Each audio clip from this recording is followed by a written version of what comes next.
Okay, good evening, everybody. My name is Dr. Rumbi Mzonga, and I'm one of the naturopathic physicians here at Brio-Medical. Today, I would like to talk about the impact of the spirit-mind-body connection in cancer.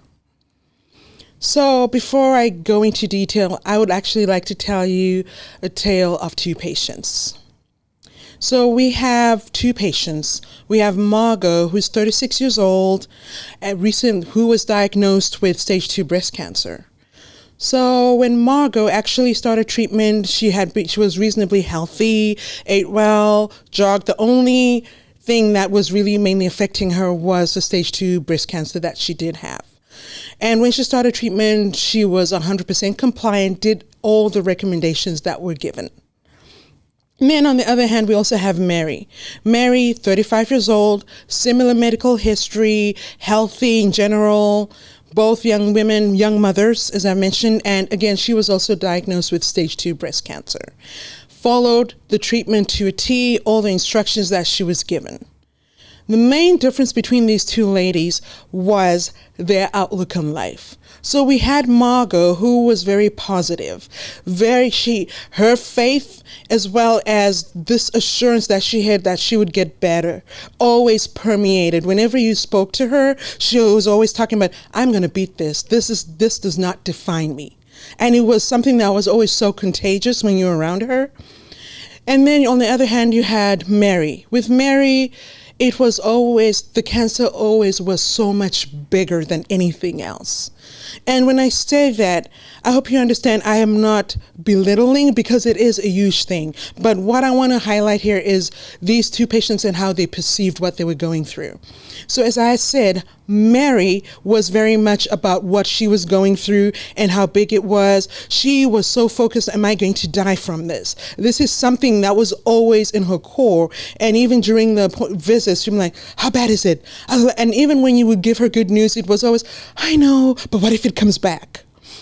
So in the end, again, in both these cases, you'll find that Mary ended up with no evidence of disease at the end of her treatment. Margot, on the other hand, had disease progression. So having said this, I will, of course, highlight and say there's more to it than just looking at how people view what they're going through, obviously. But this was so intriguing. And another thing that I definitely noticed was how this seemed to happen over and over with the many cases that we came across. And it really made me start thinking, what is it that makes patients who are so focused on getting better seem to have better outcomes compared to patients that seem to be so focused on the detriment and the dangers that came with being in a position where you were fighting cancer. So this leads me to our main topic again, which I said is the spirit-mind-body connection and how this can impact health and impact how we tolerate treatment.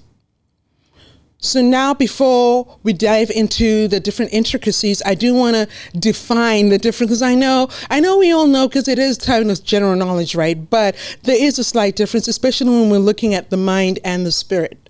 So body, obviously, we know that's our physical self, that basically, everything that we're holding, things we can hold, body, all that, that's easy.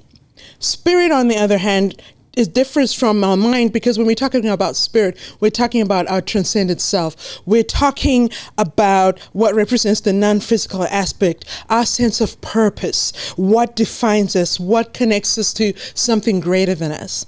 And when we're looking at mind, we are focusing on our intellect, decision-making skills, attitudes, thought process, so that, as well as perception. So that is the main difference between these three components. And you'll find that these three components are actually interlinked. So because they're so interlinked, if one aspect is sick, it's going to affect the other two. So with that in mind, I hope you can all see how important it is, especially when it comes to cancer treatment, to not just focus on the body itself, which we see in a lot of conventional treatments, but to also focus on the spirit aspect as well as the mind aspect. All right. So when we're looking at chronic stress, we have three main players that we want to focus on who play a huge impact on our physiological being. And again, I'm going to reiterate what I said a few seconds ago, which is we have this three prong, right? We have the spirit, mind, and body, and these are interlinked, which means when one part suffers, the other two are affected. So the three main players that we want to focus on is going to be catecholamines, which comprises of epinephrine, which is also known as adrenaline, norepinephrine, which is also known as noradrenaline, as well as glucocorticoids. These three main players play a huge pivotal role in cancer development. For example, they drive tumor development, high malignancy, as well as poor prognosis. That begs the question, how do they do this? Before I continue, I do want to mention that you can find this PowerPoint in the chat, and you can follow along if you want, because there are some diagrams within that PowerPoint that will kind of help you to follow along better. All right. So as I mentioned, we have these three main players. So where do they come from, and how do we connect the stress that we're experiencing, and how does it end up affecting us physically? The main term that is typically used to define how our body deals with stress is known as allostasis or allostasis. So again, allostasis is basically defined as how the body interacts or how the body deals with stress. There are two main pathways that the body uses to deal with stress. One of them is known as the HPA axis. HPA axis stands for hypothalamic pituitary adrenal axis. And you also have the sympathetic nervous system.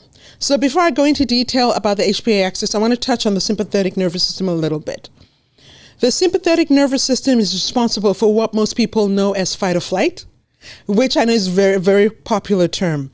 And nowadays, because of the stress that we all encounter on a daily basis, the fight or flight thing has become it's not seen in a very positive light now, because we're always talking about work is so stressful, so I'm always in fight or flight mode, and that kind of makes me sick. But I do want to touch on how this has had positive effects in the positive benefits in the past. For example, back in the day when we were still cavemen, cavewomen, fight or flight basically saved our lives, because what would happen, picture this. You're living in your cave, you get attacked by a bear. Or a wolf or a lion, it doesn't matter. What typically happens is the minute you see that bear, your body gets into fight or flight mode. What does that look like? Fight or flight mode happens when the sympathetic nervous system is triggered. And when it gets triggered, what happens is, of course, your heart starts to beat faster. Why is it beating faster? So it can transport oxygen and glucose to where it needs to go. You have more blood in your muscles, so you can run as fast as you can. Your digestive system shuts down because, let's face it, ladies and gentlemen, while you're running for your life, you don't want to stop and pick berries, right? So you have that. And then on top of that, your pupils dilate so you can see better. So all this and more kind of happens again to help you stay alive and to run fast. What then has happened in modern times, and we have to understand this, is the body is not always able to differentiate between a bear and a public audience, which is why when you're standing on stage, you start getting butterflies, which is blood flow leaving your digestive system, going to your muscles. In other words, that fight or fight mode is triggered by anything that causes us to have fear. So again, short term, beneficial. Long term, you start seeing problems. And then now I'm going to go into detail about the HPA axis and kind of define that a little bit. So like I said, HPA axis stands for hypothalamic pituitary adrenal axis. What typically happens is you have your hypothalamus, obviously in the brain. So let's just say, again, you're experiencing chronic stress. It could be financial or otherwise. The hypothalamus takes note of this. When it takes note of this, it produces what is known as cortisol-releasing hormone. Cortisol-releasing hormone then goes from the hypothalamus to the pituitary gland, where it then instructs the pituitary gland to go on ahead and wake up the adrenals so that they can produce specific hormones. The hormone that is released by the pituitary gland is known as adrenocorticotropic hormone. This adrenocorticotropic hormone, ACTH, will go to adrenal glands, which are found on top of the kidneys, and basically say, hey, wake up, we're in trouble, we're stressed, we need to produce this. And then in turn, your adrenal glands are going to produce glucocorticoids, such as cortisol, as well as epinephrine. With the sympathetic nervous system, you get nervous. The sympathetic nervous system will in turn trigger the production of norepinephrine, also known as noradrenaline. When these players, as I've called them before, are constantly being released due to constant or chronic stress, they will eventually alter specific pathways in the body. These pathways that are altered eventually affect our immune cells. And that's where the problem starts. Some of the cells that are affected include our stromal cells. Stromal cells are responsible for matrix remodeling, which is basically tissue and cell structure. Think of it like the framework, if you can. So this gets affected. You also have tumor cells, which are affected through various pathways, and we will go into detail about this. And this results in growth and metastasis. Immune cells will also get triggered and changed, either upregulated or deregulated, depending on the pathway as well. And you also have changes in your vascular and lymphatic system, which results in angiogenesis, which is basically cancer cell growth, as well as lymphatic modulation. So the main immune cells that are affected by cancer include natural killer cells. You also have effector T cells. We'll talk a little bit more about that in a little bit. We have Tregs, M2 TAMS, as well as MD. Okay, I'm going to give the full details. So you have they're basically called myeloid-derived suppressor cells. And in short, we call those MDSC cells. And you also have Treg cells, which are also known as T regulatory cells. So now let's go into detail about the function of these cells and what happens due to chronic stress. So with our natural killer cells are essential with innate immune surveillance. What is innate immune surveillance? Innate immune surveillance is the immune system that's always on board. Think of it like the National Guard or the police that are always kind of scoping, keeping us safe, doing their rounds. Their main job is to just go around the body, searching out if there's any infection or virus. They're able to kind of scope it up. So if your innate immune system is not able to immediately destroy or take care of that infection, they will eventually wake up the adaptive immune system. The adaptive immune system is a part of our immune system that is basically specialized to treat a specific disease. So to paint a picture, for those who are not very familiar with this, it's like when you get a cold. When you initially get a cold, you don't always start with the symptoms. It's kind of, slow. You're like, I feel a little bit tired. I'm feeling lethargic. I'm not sure what's going on. So what's happening during that time is your immune system is aware that something has entered the body and is working hard to stop that. And then you start developing things like a runny nose, which is actually, believe it or not, part of the innate immune system. Because again, this is your body producing mucus to capture foreign objects or the infection, so that it captures it before it gets through our nose into our lungs. So it captures it, and then you sneeze or you cough, which is our body's way of then expelling these products. So these are some of the things that the innate immune system does. And you can think of it as buying us time. When it's bought us time, it's buying us enough time because during that time you have dendritic cells as well as other antigen presenting cells that then present this antigen to B cells and so forth, so that you can then produce specialized cells that are then going to actually be created specifically to destroy that particular infection. And then eventually that can lead to the immune system learning or getting trained so that when you get that infection again, your immune system knows exactly what to do and is able to fight it. So thank you for bearing with me as I go into detail, kind of explaining what the difference is between the innate and the active immune system. So back to the natural killer cells. So as I was saying, natural killer cells are part of the innate immune system. So typically when you have chronic stress, they have found that both acute stress, which is short-term, and chronic stress will lead to the suppression of natural killer cell activity, which in turn is going to generally lower the activity or sensitivity of our immune system.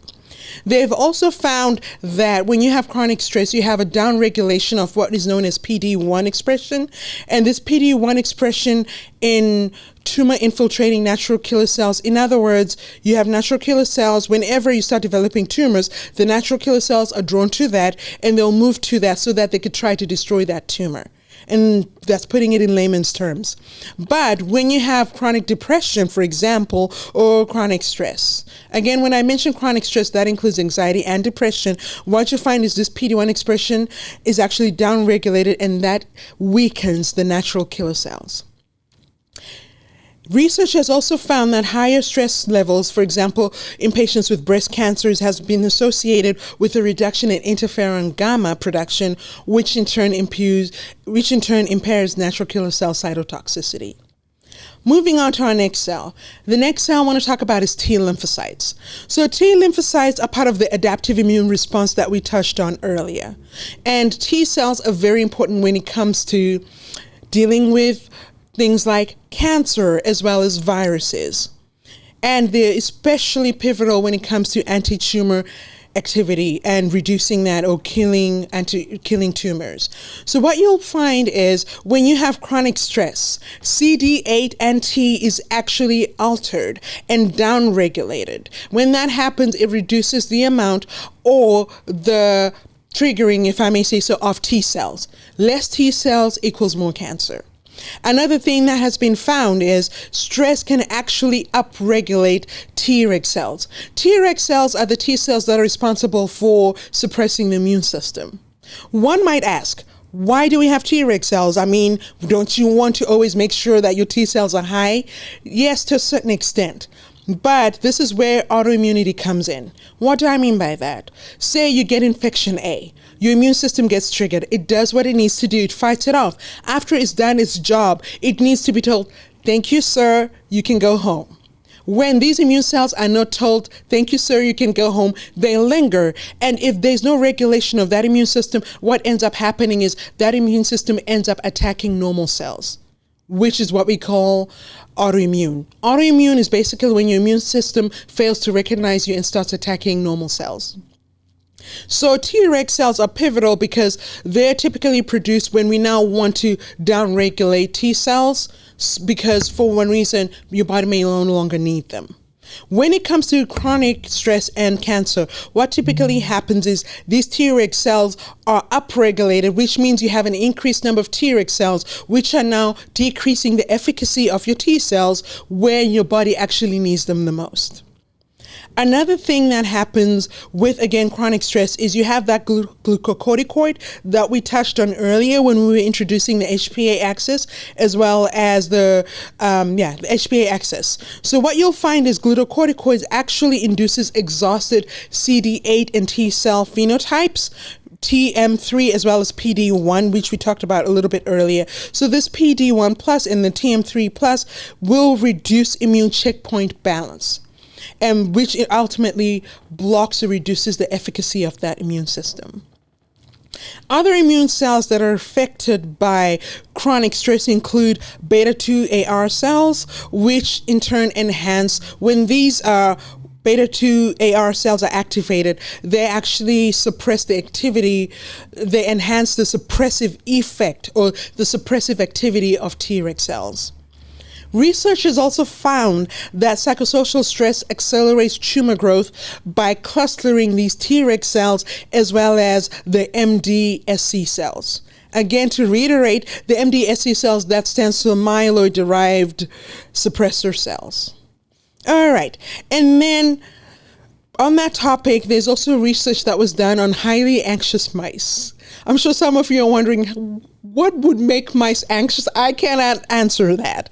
But I will say that they have found that in highly anxious mice, they have an increased Treg, again being the T regular cells that suppress the immune system, they have an increased number of Treg cells, as well as decreased tumor-infiltrating cytotoxic lymphocytes. Cytotoxic lymphocytes, basically in layman's terms, would be T cells that destroy cells. And in this case, they're there to destroy tumor cells. But with these highly anxious mice, they found that was actually decreased. You had a decreased number of these CTLs while the Treg number was high. You also have, in chronic stress, promotion of the MDSC mobilization, as well as tumor-associated macrophages. So tumor-associated macrophages, think of it as immune cells that come from that cancer itself. So when you have chronic stress, what happens with these TAMs is they're upregulated. When they're upregulated, it leads to an increase in tumor growth.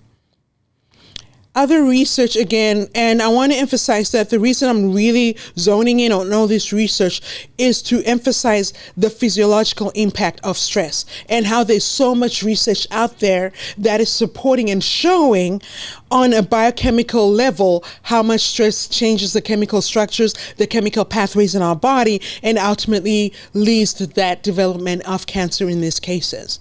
And I will keep reiterating and pushing this because there's other schools of thought that will not typically talk about this and say, yeah, stress may affect it, stress may do this. And I do want to emphasize that there's research out there that really does confirm that this is actually what's happening in the body. It's not just a hypothesis that is out there. So to continue, they have also found that when you have social isolation, which can happen when you have depression or anxiety, especially in breast cancer, they have found a correlation between the upregulation of epithelial mesenchymal transition gene expression. In other words, the epithelial cells convert to cancer cells, to put simply. And you'll also find an elevation in empty polarization in tumor specimens. In other words, all of this to say you have continued tumor growth when you have chronic stress, or at least it does change the pathways to encourage tumor growth. We also find that chronic stress plays a role in solid tumor development, where we have it affecting it through the tumor microenvironment, through the neuroendocrine system.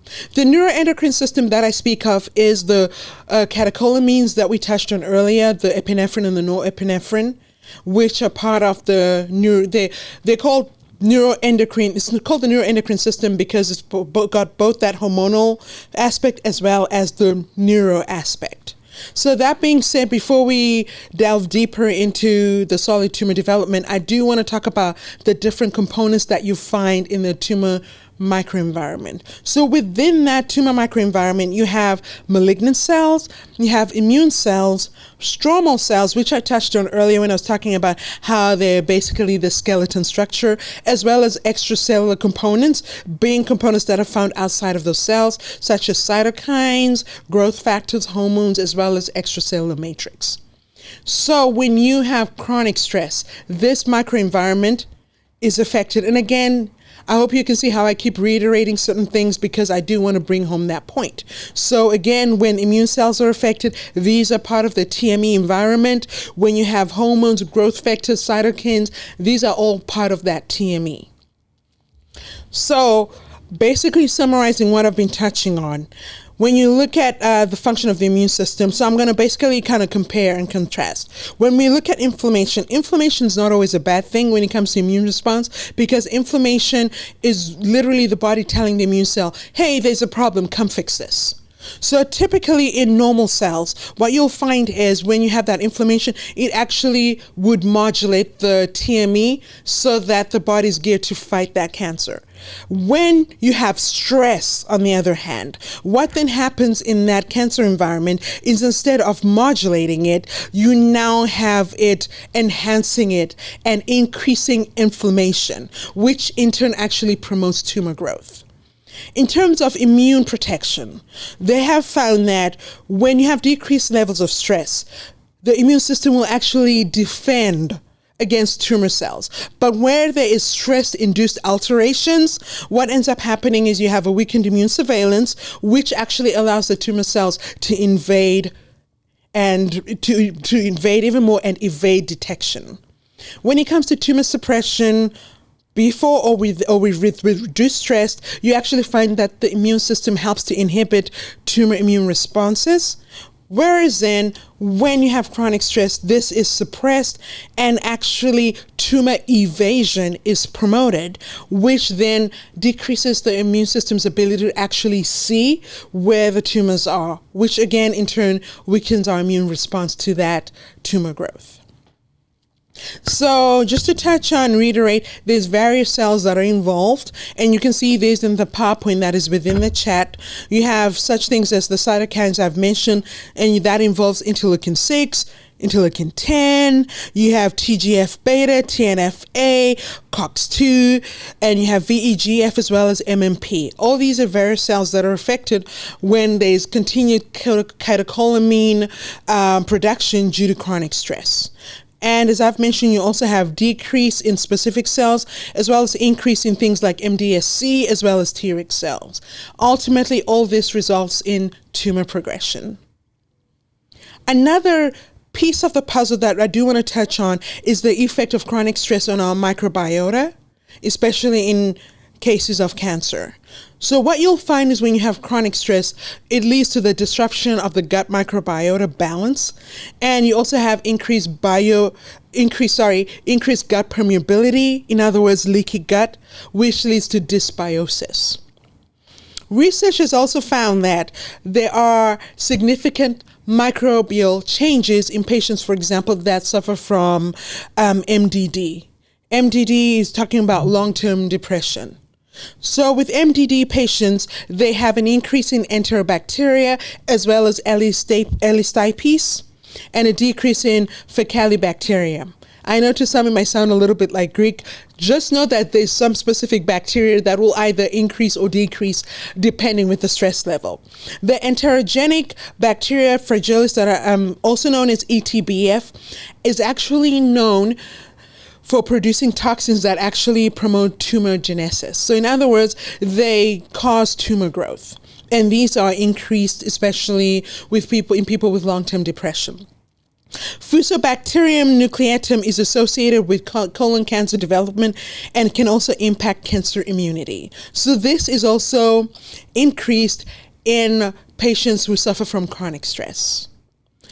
Then, as I mentioned initially, which is kind of hard to catch, I had said that there's also a decrease in Faecalibacterium. Faecalibacterium is actually one of the good bacteria that we have in the body, and you'll find that it contributes to overall immune health and helps to modulate the immune response.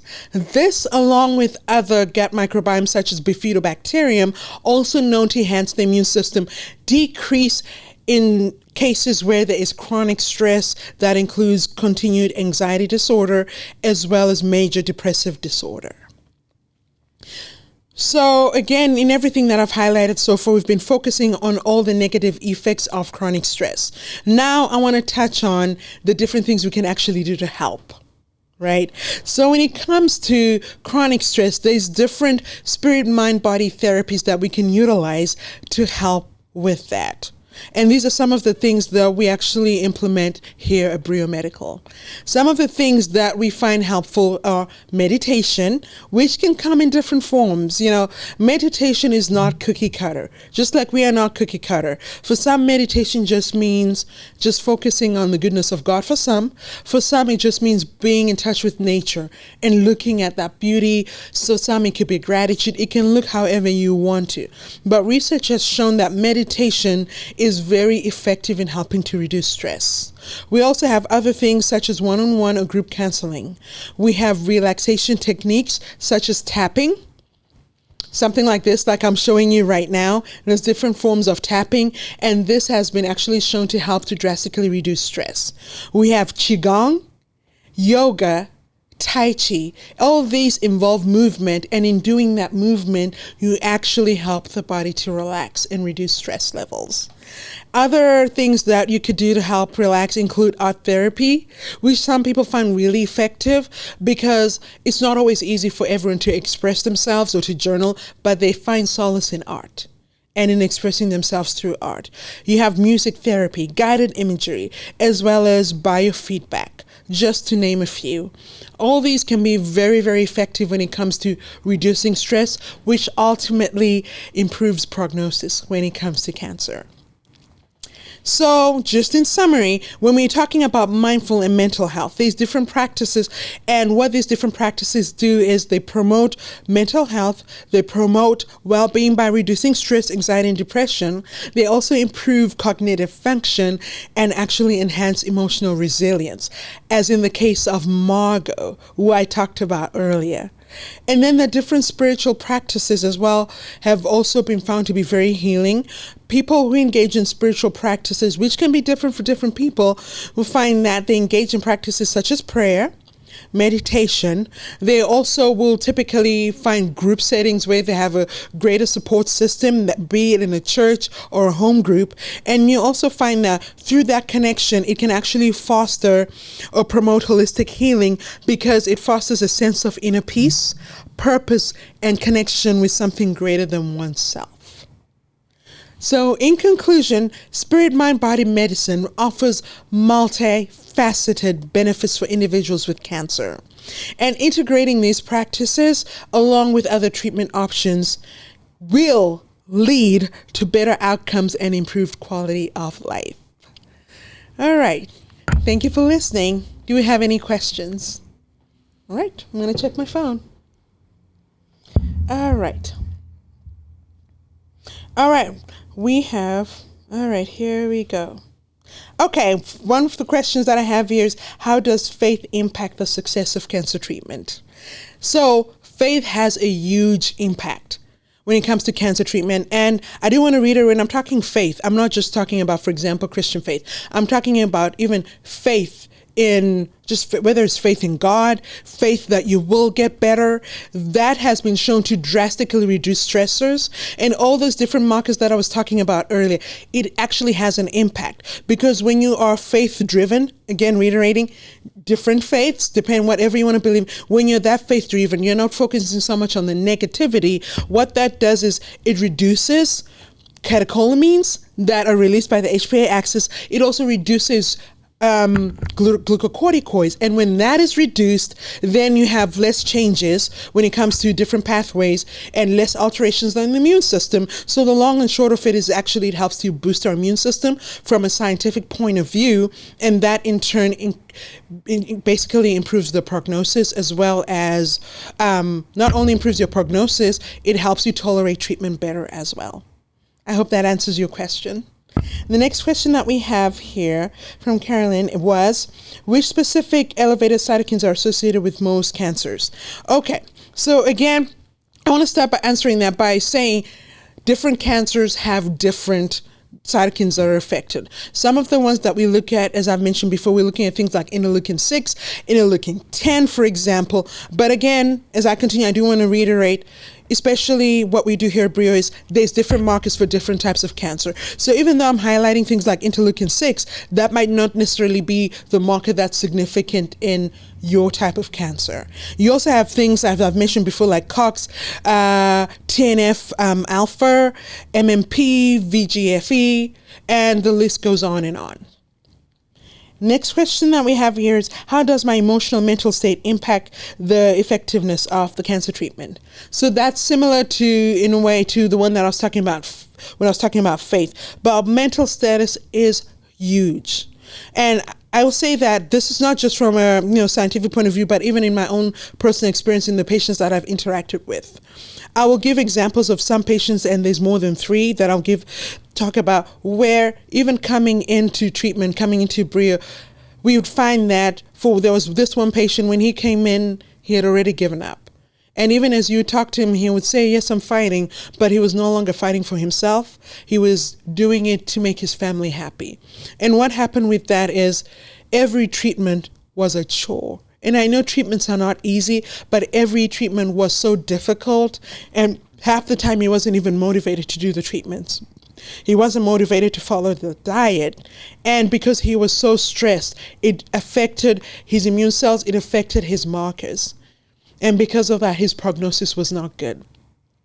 And we've also found that when patients, again, when they hold a lot of anger, if there's a lot of anxiety and things like that, it does affect how they're responding to treatment. So now I'm not only touching on the prognosis, I'm touching on how their body's taking in the treatment. Because that is also important. Because when you're open and you're positive, your body can sense that. Because one of the things I'm always telling my patients is, where the mind goes, the body follows. And one of my favorite sayings, which is not my own, it's our organs shed tears that our eyes cannot. And that typically means when we have a lot of stresses and we don't have an outlet, we're not letting it out, it's going to affect us at a biochemical level. It's going to affect us at a tissue level. And when that's altered, it's going to alter how your body, for example, receives vitamin C, receives the different treatments that we would implement. And we have seen cases where instead of the body actually getting the full benefits, 100% of the benefits because of that patient's emotional state, they will get like 10, 20% benefit from a particular treatment that would have been even more effective. All right, hope that answers that question. And then another one was, are there any complementary therapies that can enhance my standard cancer treatment by improving psychological well-being? Absolutely. So these are some of that. I've already answered things like meditation, which can look different for different patients. We also have things like, I was talking about art therapy. I was talking about movement. I know movement is not always ideal, especially when you're always in pain and you're always exhausted. But that's why I would encourage people to draw, do the mandala, or if meditation is something that's difficult, there's so many meditation apps that are out there, like Balance, which is free. There's Calm, I believe, all these other apps that you can use, because 5 minutes of meditation or 5 minutes of prayer a day can make the world of a difference. Having people around you that are supportive, people who are praying for you, for example, can make a huge difference. All right. So, and then another one I have here is, are there any peer-reviewed studies that have directly linked stress management and interventions to improve outcomes? Could you mention a few key findings? So everything that I've talked about today was based on different research. And in the PowerPoint that's in the chat, you'll actually find a lot of references. I can't turn the laptop to show you, but hopefully you're able to access that PowerPoint. I have, about 2 slides that have different references, and I'm happy to give more if you would like to reach out to my producer, and he can reach out to me and I can provide even more articles and research. Okay, I'm looking into my producer to see if there's any more questions that are coming. All right, we have one more question, and it is, in terms of psychoneuroimmunology, how might chronic stress impact the development of resistance to certain cancer treatments, and what are the strategies to counteract that? That's a very good question. So what we find sometimes, especially when there's that chronic stress, and you know how I mentioned how it can change or alter the pathways to various immune systems, for example, increasing Treg cells, which further suppresses the immune system, or decreasing natural killer cells. What typically then happens after that is, because the immune system is lowered, it gives the cancer an opportunity to mutate. So when that cancer mutates, now you have resistance. So again, when you look at the other end of it, when you're, like I said, good mindset, and you're focused, and again, your mind is, I am going to get better. May I just say, as I'm saying this, I want to put a disclaimer and say, not every patient who 100% believes they're going to get better gets better. I do acknowledge that and understand that. And this may be because there's so many factors when it comes to cancer. It's not just about that spirit, mind, body. Even though spirit, mind, body plays a huge role, there's also different things that we talked about. There's certain mutations that will occur that we don't even understand why they happen, but they happen. There's neurotoxins, there's environmental aspects, there's dietary aspects that can affect you. So yes, it's not just spirit, mind, body alone. But that being said, you'll find that the more positive outlook, in most cases, the better your immune system to get rid of that cancer, which in turn reduces the chance of that cancer having an opportunity to mutate and become resistant. And let me make sure I've completely answered that question. Yeah. Are there any strategies to counteract that? So one of the strategies that, again, you can use to counteract that is find ways to find peace. Find ways to find joy in the midst of the chaos. I know it's not always easy to do, but if you can find ways to focus on the positive things that you have, you've been given another day. You've been given the opportunity. Even if you can't afford to get all the treatments, you're still in a place where the fact that you're listening to this webinar is an opportunity for you to learn and grow, and hopefully get some tools that you can put in your tool bag to help you. So when we could try to focus on the positive, again, in the midst of chaos, we find that that will help to reduce our stresses, which again, ultimately will help to boost our immune system. Do I have another question? Yeah, that's about it. All right. Thank you so much for tuning in, and see you next time.